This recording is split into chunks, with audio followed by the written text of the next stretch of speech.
আসসালামু আলাইকুম and hello everyone, কেমন আছেন সবাই? আশা করি অনেক ভালো আছেন, সুস্থ আছেন। আজকে আমি জীবনে ফার্স্ট টাইম দই বানাবো।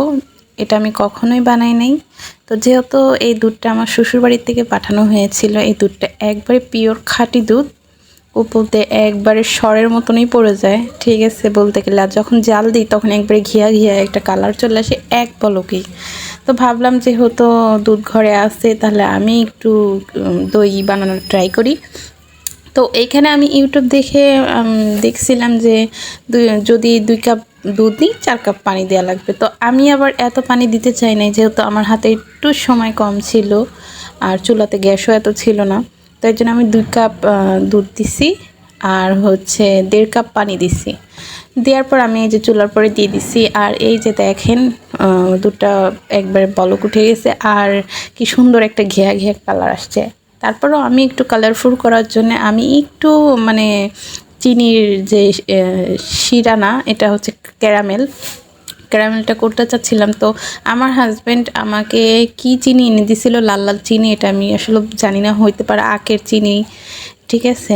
ওটা ক্যারামেল হচ্ছিল না, তারপরে আমি একটু আবার সাদা যে জিনিসটা ছিল সেটা দিয়ে আমি যে একটু ক্যারামেল বানাই নিছি। হালকা একটু কালার আসলেই যথেষ্ট, যেহেতু দুধটা একবারে খাঁটি, এমনিতেও কালার হয়েছিল, তারপরেও একটু দইয়ের একটু গাঢ় কালার না আসলে ভাল লাগে না। তো এর জন্য আমি একটু হালকা করে একটু ক্যারামেল বানাই নিছি। আর এই যে দেখেন আমি দুধটা দিয়ে ক্যারামেলটা যেহেতু নিচে লেগে গেছিলো, ঠান্ডা হয়ে গেছিলো, এর জন্য আমি আবার চুলাতে দিয়ে দিছি। আর এই যে দুধটা দেখেন একবার পুরোটাই একবারে সর পড়ে গেছে, মানে একবার মোটাভাবে সর পড়ে যায়, এত ভালো দুধ আমি আসলে কখনোই খাই নাই। তো যাই হোক, এই যে দেখেন আমি ক্যারামেলটা দিয়ে দিছি এই দুধের ভিতর, আবার আমি চুলাতে আমি এটা দিয়ে দিছি। এখন আমি পরিমাণ মতো চিনি দিয়ে দেব, আপনি যে যা মানে যতটুকু খেতে পছন্দ করেন। তো আমি একটু হালকা টক, একটু হালকা মিষ্টি দই পছন্দ করি, তো এর জন্য আমি হালকা করে চিনি দিয়ে দিছি। আর এটা হচ্ছে টক দইটাও আমি এই যে দুধের ভিতর দিয়ে দিছি। আর দুধটা হালকা ঠান্ডা হতে হবে, যেন আপনি একটা আঙ্গুল ডুবাই রাখতে পারেন, সহ্য করতে পারেন, এরকম একটু হালকা কুসুম কুসুম গরম যেন থাকে দুধটা। তো এই ফাঁকে আমার হাজব্যান্ডও চলে আসে, ও আমাকে একটু হেল্প করতেছিল যে দাও তুমি ভিডিও করতেছো, আমি তোমাকে একটু হেল্প করি। তো এর জন্য আমি ওকে গ্লাসগুলো আগুয়ে দিচ্ছিলাম যে একটু গ্লাসে করেও রাখি, দেখি হয় কি না, যেহেতু আমি ফার্স্ট টাইম বানাচ্ছি। আর বাদ বাকি দুধটাই আমি এই যে এই কাচের বাটিতে দিয়ে দিছি।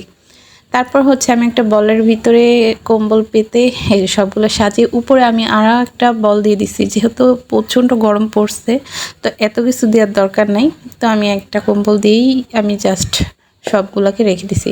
আর এই যে দেখেন পরের দিন সকালে ভোরে উঠছি, দইটা আমার আসলে পুরোপুরি পারফেক্ট হয় নাই, কিন্তু অনেক ভালো হয়েছিল, মজা হয়েছিল। একটু মানে দুধটা আরেকটু জাল হইলে আরও বেশি ভালো হইতো। তারপরেও যা প্রথমবার যা হয়েছে আলহামদুলিল্লাহ, আমার হাজব্যান্ড বলছে অনেক মজা হয়েছে। এই যে দেখেন, আপনারা চাইলে এরকম গ্লাসেও ডেকোরেশন করতে পারেন।